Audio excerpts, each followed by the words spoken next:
Beri hormat. Selamat pagi.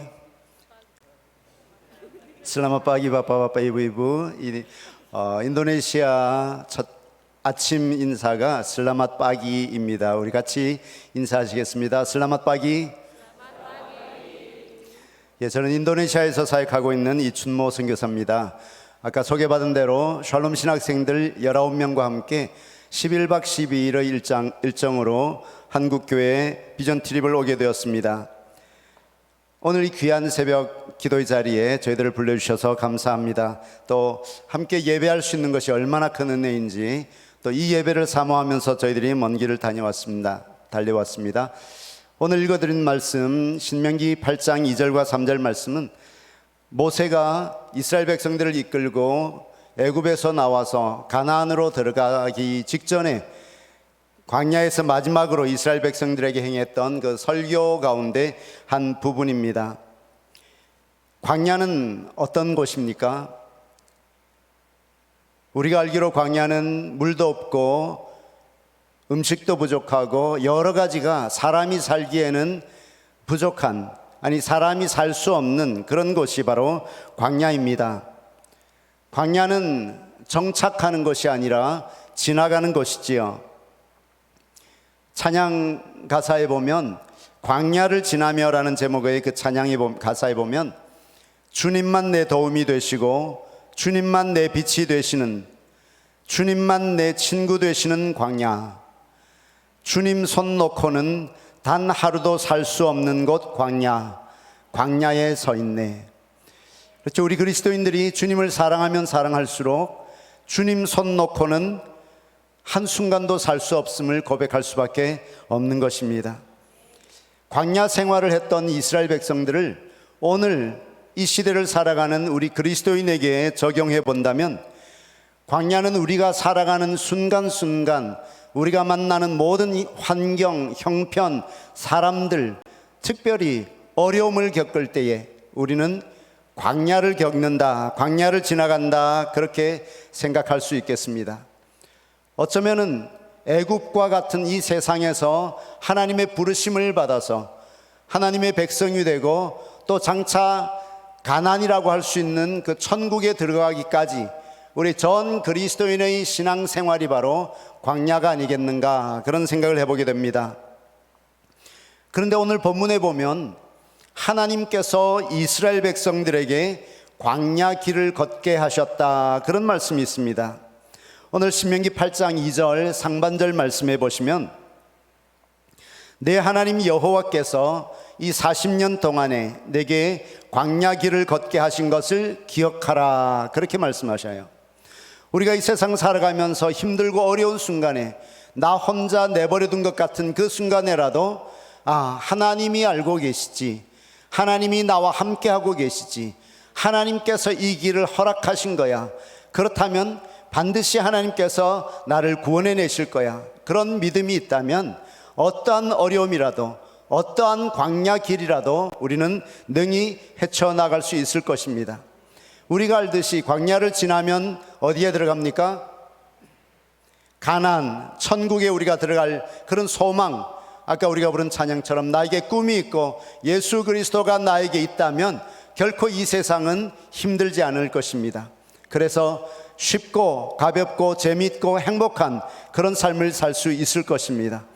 저는 장자선교회를 만나고 이용환 목사님을 만난 이후에 4014 금식을 2번 하고 또 이용환 목사님 모시고 인도네시아에서 우리 현지인 신학생들과 목회자들과 함께 세미나를 하면서 점점점 제 마음속에 선교는 쉽고 가볍고 재미있고 행복하다, 그리고 여기 온 지체들 우리 신학생들 목회자들에게 목회는 쉽고 가볍고 재미있고 행복하다, 우리의 사역은 쉽고 재미있고 가볍고 행복하다, 이것을 늘 강조하고 있습니다.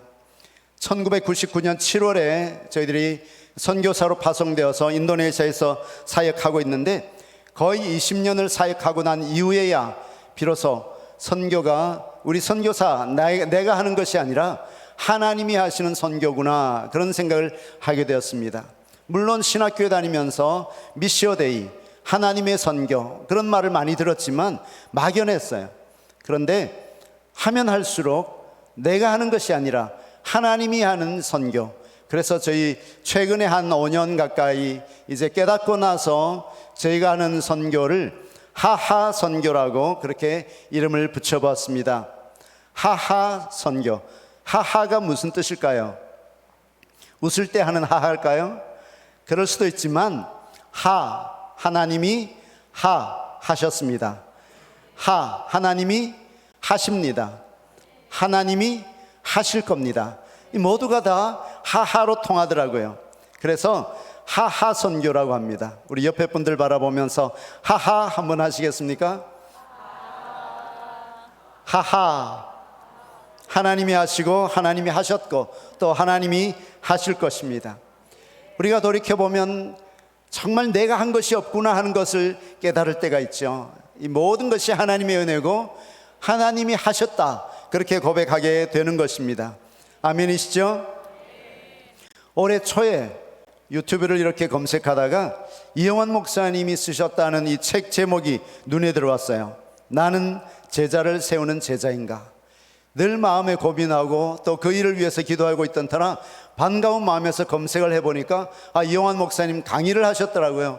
그래서 매일 한 번, 두 번, 한 강의, 두 강의를 들으면서 잊혀졌던, 식어졌던 제 가슴에 막 불이 붙는 그런 것을 느꼈어요. 그래서 이상민 목사님에게 연락해서 요즘도 이영환 목사님 해외에 나오시냐고 그렇게 물었더니 방금 일본을 다녀오셨다고 그런 말씀을 하시더라고요. 그래서 그러면 인도네시아 한번 올 수 있냐고 다시 여쭸더니 6월 달에 우리 인도네시아 한인 선교사 협의회가 있는데 그 협의회의 수련회에 주강사로 오신다는 거예요. 그럼 오시는 김에 그러면 람뿡에도 좀 오실 수 있겠습니까? 여쭤봤더니 의논하고 결정해서 수련회를 끝내고 끝나기도 전이죠. 목요일 낮에 끝나는데 아침에 저희들은 목사님 모시고 또 람뿡으로 가서 우리 현지인 신학생들 또 목회자들과 함께 세미나를 했습니다. 굉장히 힘든 순간 또 바로 돌아오셔서는 단식에 들어가시는 그런 일이었는데 여기 온 우리 신학생들이 다 그 세미나에 참석해서 은혜를 받았어요. 정말 목사님의 그 말씀 한 말씀 간증 한마디 한마디가 우리 학생들에게 가슴에 불을 붙였고 또 여기에 올 수 있는 힘을 얻게 되었습니다. 올해 초에 팬데믹이 어느 정도 이렇게 수그러들면서 하나님이 저희들에게 꿈을 주셨어요. 빌립보서 2장 13절 말씀에 보면 우리 안에서 행하시는 이는 하나님이시라고 말씀하셨습니다. 너희 안에서 행하시는 이는 하나님이시니 자기의 기쁘신 뜻을 위하여 너희에게 소원을 두고 행하게 하시나니. 그러면서 저희들의 가슴에 우리가 지도하는 영성 지도하는 샬롬 신학생 학생들, 이 학생들을 한국교회에 데리고 가서 어떻게 하나님이 큰 일을 하셨는가, 한국교회가 어떻게 이렇게 부흥하고 또 하나님의 은혜를 체험했는가, 그런 것을 좀 보여주고 들려주고 느끼게 하고 싶은 그런 마음이 생겼습니다. 그래서 기도하는 가운데 우리 신학생들 19명을 결성하게 되었고, 이 학생들을 한국교회 비전 트립이라고 하는 그런 타이틀을 가지고 기도하면서 준비했습니다. 저희들이 이 한국교회 방문하는 팀의 이름을 광야팀이라고 붙여봤어요. 정말 주님의 도우심 없이는 살 수 없는 그런 광야 같은 광야팀. 아무것도 없었어요. 그때 아무런 후원도 없고 아무런 재정적인 약속도 없었고, 그럼에도 불구하고 하나님이 우리에게 마음의 소원을 주셨기 때문에 하나님이 하실 거야, 하하를 경험하자. 그래서 제목은 하하 체험하기, 하나님이 하시는 일 체험하기, 그렇게 정하고 기도하면서 준비했습니다. 제 아내 박정숙 선교사는 스스로 이제 코치라고 불려달라고 코치가 되어서 우리 학생들을 훈련하기 시작했어요. 6월 1일부터 저희들이 떠나오는 9월 11일 그 전에 보니까 100일이더라고요. 100일 동안 아주 빡세게 훈련을 시켰습니다. 말씀 읽고 기도하고 성경 암송하고 그런 일들, 때로는 40일 동안 한 끼씩 금식하고 그러면서 믿음으로 준비해 왔습니다. 사실 우리 광야팀은 많이 어려워요. 아까도 말씀 나왔지만 비행기 한 번도 못 타봤고요, 여권 못 만들었고요. 뭐 재정적인 보증할 수 없는 그런 열악한 환경에 있는 신학생들입니다. 그럼에도 불구하고 하나님의 은혜로 여권을 만들고 또 항공권, 비행기표를 사는데 계속 올라가는 그 안타까움 속에서도 계속 저가 항공이지만 비행기표를 구입하고 비자 받는 일, 이 모든 일이 너무 힘든 일이었지만 광야를 가는 그런 일이었어요. 그런데 한국에서 들려오는 일은 하나님이 하셨다는 그런 것이 막 일어나더라고요. 교회에서 전혀 예측하지 못했던 그런 교회에서 후원을 약속하고 또 준비되어 있는 기쁨으로 맞이합니다. 그렇게 막 얘기를 들으니까 이거는 하하야, 이거는 하나님이 하실 거야, 그런 마음의 확신이 들기 시작했습니다. 전혀 생각하지도 못했던 그런 일들이 하나님이 하시니까 일어나더라고요. 우리 인생 가운데 일어나는 많은 일들, 광야를 경험하지만 오늘 본문에 보면 하나님이 광야를 허락하시는 이유를 얘기하고 있어요. 세 가지로 볼 수 있는데, 첫째는 우리를 낮추기 위함이다, 그렇게 말씀하셔요. 2절 중간쯤에 보면 신명기 8장 2절 중간에 내게 광야 길을 걷게 하신 것을 기억하라, 이는 너를 낮추시며. 하나님은 우리가 낮아지기를 원하십니다. 물은 높은 곳에서 낮은 곳으로 흐르듯이 하나님의 은혜는 낮아져 있는 마음, 가난한 마음에 넘치는 것입니다. 예수님께서도 말씀하시기를 나는 마음이 온유하고 겸손하니 내 멍에를 베고 내게 배우라, 그렇게 말씀하셨죠. 광야는 우리 자신이 낮아질 수 있는 기회입니다. 두 번째로 하나님께서 우리에게 광야를 허락하시는 이유는 우리 마음이 어떠한지를 알고 싶어 하셔요. 겉으로 보기에는 다 괜찮은 것 같은데, 편안할 때는 예수님 잘 믿는 것 같은데, 정말 힘들고 어려울 때에도 하나님을 붙잡는가, 하나님을 의지하면서 정말 하나님만 내 꿈이고 하나님만이 내 사랑이고 하나님만이 나의 모두입니다 라고 고백할 수 있는가, 그런 것을 알기 위해서 광야를 지나가게 하시는 것입니다. 광야를 지나면서 우리는 우리 자신의 본심을 알게 돼요. 정말 내 마음속에 하나님을 사랑하는 마음이 있는가. 팬데믹이라는 이 광야를 지나면서 많은 사람들이 교회를 떠나지만 그래도 하나님을 사랑하는 사람들은 주님께로 더 가까이 나아갈 수 있는 기회가 되지 않았습니까? 그렇듯이 광야는 우리 자신을 알게 하는 하나님의 뜻이 있는 것입니다. 세 번째로 광야는 오직 하나님의 말씀으로만 살 수 있다는 것을 가르쳐주기 위함이에요. 오늘 본문 신명기 8장 3절 말씀, 예수님도 인용한 말씀인데 우리 함께 읽도록 하겠습니다. 시작. 너를 낮추시며 너를 줄이게 하시며 또 너도 알지 못하며 내 조상들도 알지 못하던 만나를 내게 먹이신 것은 사람이 떡으로만 사는 것이 아니요 여호와의 입에서 나오는 모든 말씀으로 사는 줄을 내가 알게 하려 하심이니라. 아멘. 예수님께서도 말씀하시기를 요한복음 6장 63절 말씀에 보면 살리는 것은 영이니 육은 무익하니라. 내가 너희에게 이른 말은 영이요 생명이라, 그렇게 말씀하셨습니다. 우리 광야팀은 한국교회를 방문해서 하나님께서 행하신 일들, 또 한국교회 성도님들과 함께 예배하기를 원하는 그런 마음으로 그 목적으로 이 자리에 왔어요. 바기두와 디스발라카난단 데발라스끼리 이 일을 위해서 아까 같이 찬양을 준비하고 또 말씀을 암송하게 되었습니다. 로마서 8장을 암송했는데 우리 학생들 중에는 나이도 그렇고 머리도 그렇고 그래서 암송하는 것은 못해요 라고 얘기하는 그런 학생들이 있었는데, 우리 코치되는 박정숙 선교사가 그러면 매일 한 번씩 로마서 8장 1절에서 39절을 기록하라, 그렇게 명령을 했어요. 그래서 매일 성경을 썼습니다. 저도 해보니까 인도네시아어로 쓰니까 저는 너무 늦어갖고 1시간 20분 정도 써야 한 장을 겨우 쓰겠더라고요. 그런데 이 학생들 가운데서 35번을 쓰니까 암송이 되는 거예요. 어떤 학생들은 50번을 쓰니까 암송이 되는 거예요. 그래서 계속 쓰면서 우리 학생들이 말씀을 암송했는데, 비록 인도네시아어지만 여러분, 우리 학생들이 로마서 8장을 암송하는 모습을 함께 보시겠습니다. 이들이 하면서 이 큰 산을 넘었으니까 어려움도 다 넘을 수 있겠구나, 그런 마음이 들어서 너무 감사했는데 로마서 8장 외우겠습니다.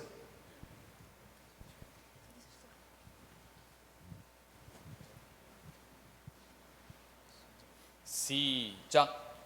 로마서 8장 1절에서 39절 말씀.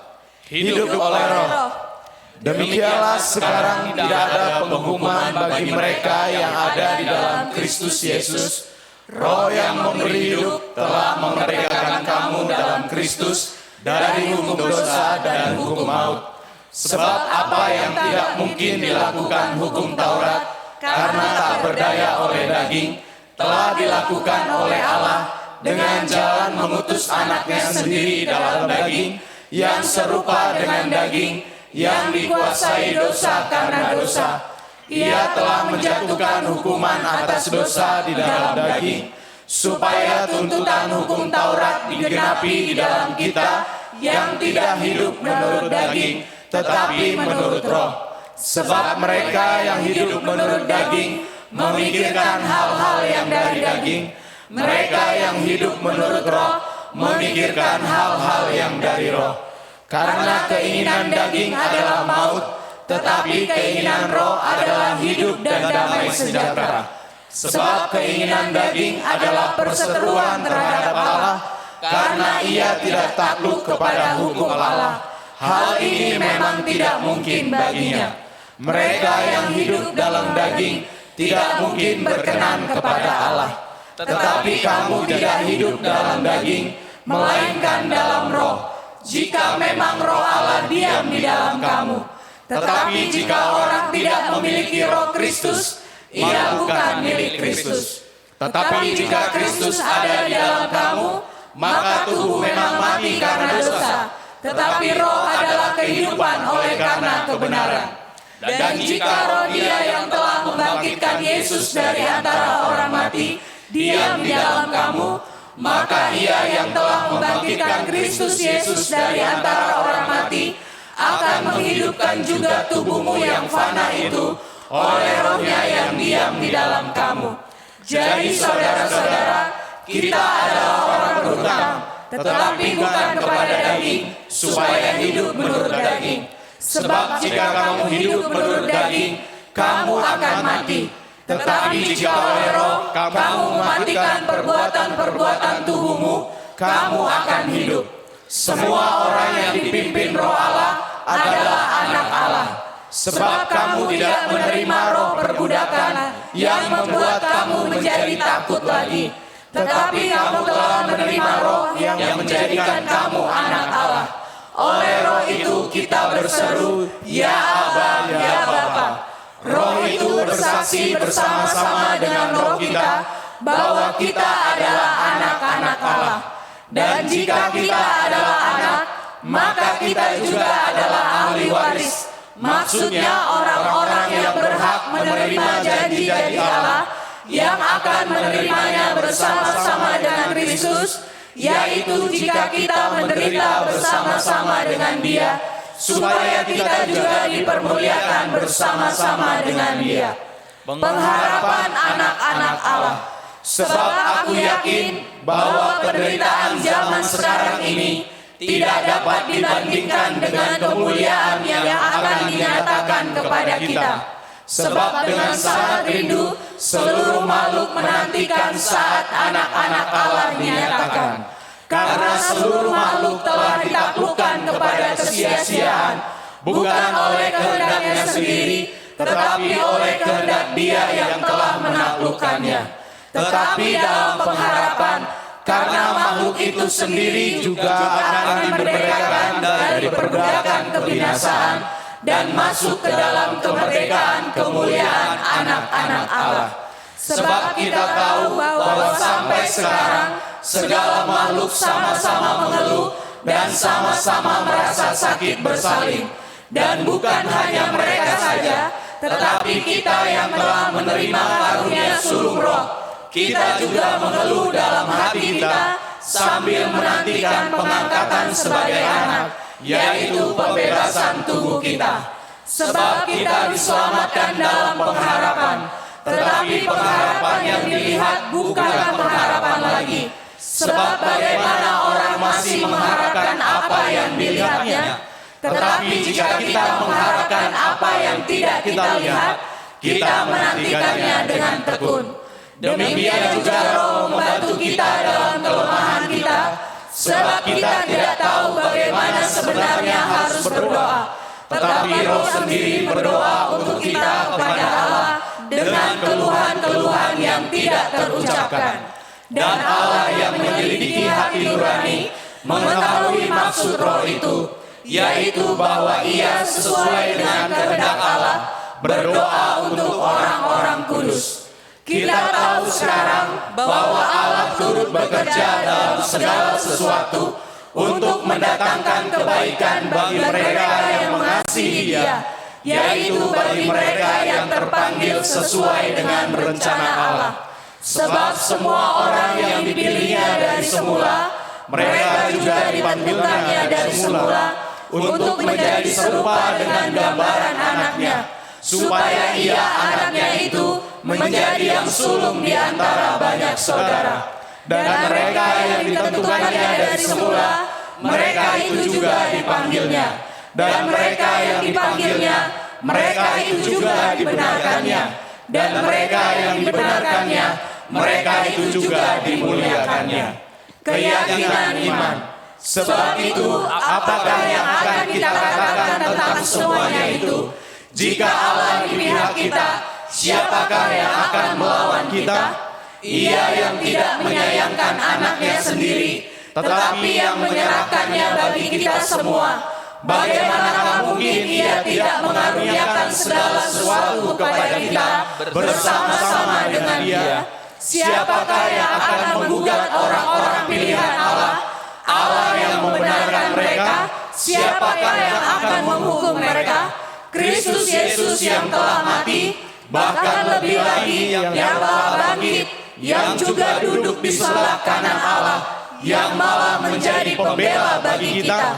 Siapakah yang akan memisahkan kita dari kasih Kristus? Penindasan atau kesesatan, atau penganiayaan, atau kelaparan, atau ketelanjangan, atau bahaya, atau pedang, seperti ada tertulis, oleh karena Engkau kami ada dalam bahaya maut sepanjang hari. Kami telah dianggap sebagai domba-domba sembelihan. Tetapi dalam semuanya itu, kita lebih daripada orang-orang yang menang oleh Dia yang telah mengasihi kita. Sebab aku yakin bahwa baik maut maupun hidup, baik malaikat-malaikat maupun pemerintah-pemerintah, baik yang ada sekarang maupun yang akan datang, atau kuasa-kuasa, baik yang di atas maupun yang di bawah, ataupun sesuatu makhluk lain, tidak akan dapat memisahkan kita dari kasih Allah yang ada di dalam Kristus Yesus Tuhan kita. Amin.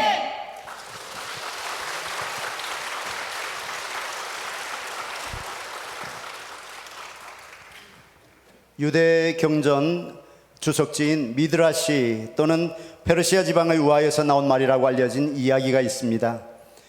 어느 날 이스라엘의 다윗 왕이 반지 세공사를 불러서 반지를 만들되 그 반지에 세견을 긁기는 내가 전쟁에서 이겨서 환호할 때에 교만하지 않게 하고 내가 큰 절망에 빠져서 낙심할 때에 좌절하지 않고 오히려 새로운 용기를 얻고 희망을 얻을 수 있는 글귀를 새겨 넣어라 지시했습니다. 세공사는 아름다운 반지를 만들었는데 어떤 글귀를 넣으면 왕이 좋아하실까 아무리 고민해도 생각이 나지 않는 거예요. 그래서 현명하다고 지혜롭다고 소문난 누굴까요? 솔로몬 왕자를 찾아가서 물었습니다. 어떻게 하면 좋을까요? 그때 알려준 글귀가 바로 이것입니다.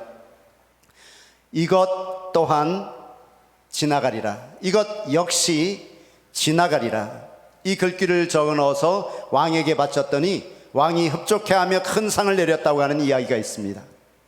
광야는 지나가는 곳입니다. 우리 인생도 지나가게 되어 있습니다.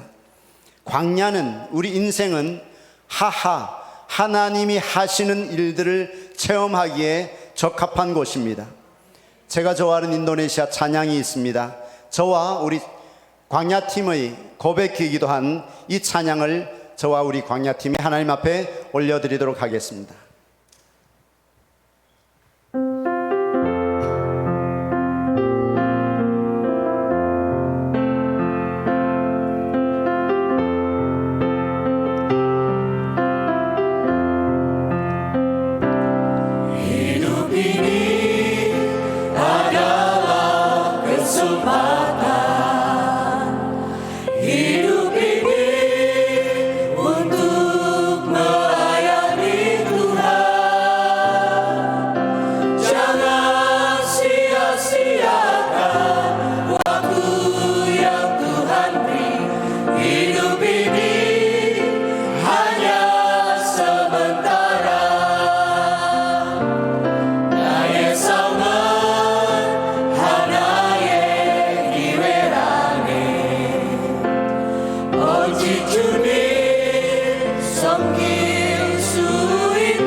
기도하시겠습니다. 하나님 아버지, 저희들 세상에서 불러내어 광야길을 걷게 하심을 감사합니다. 우리가 이 세상을 살아가는 동안에 하나님이 하시는 하하 체험을 많이 하며 살아갈 수 있도록 저희들을 인도하여 주시옵소서. 예수님의 이름으로 기도드리옵나이다.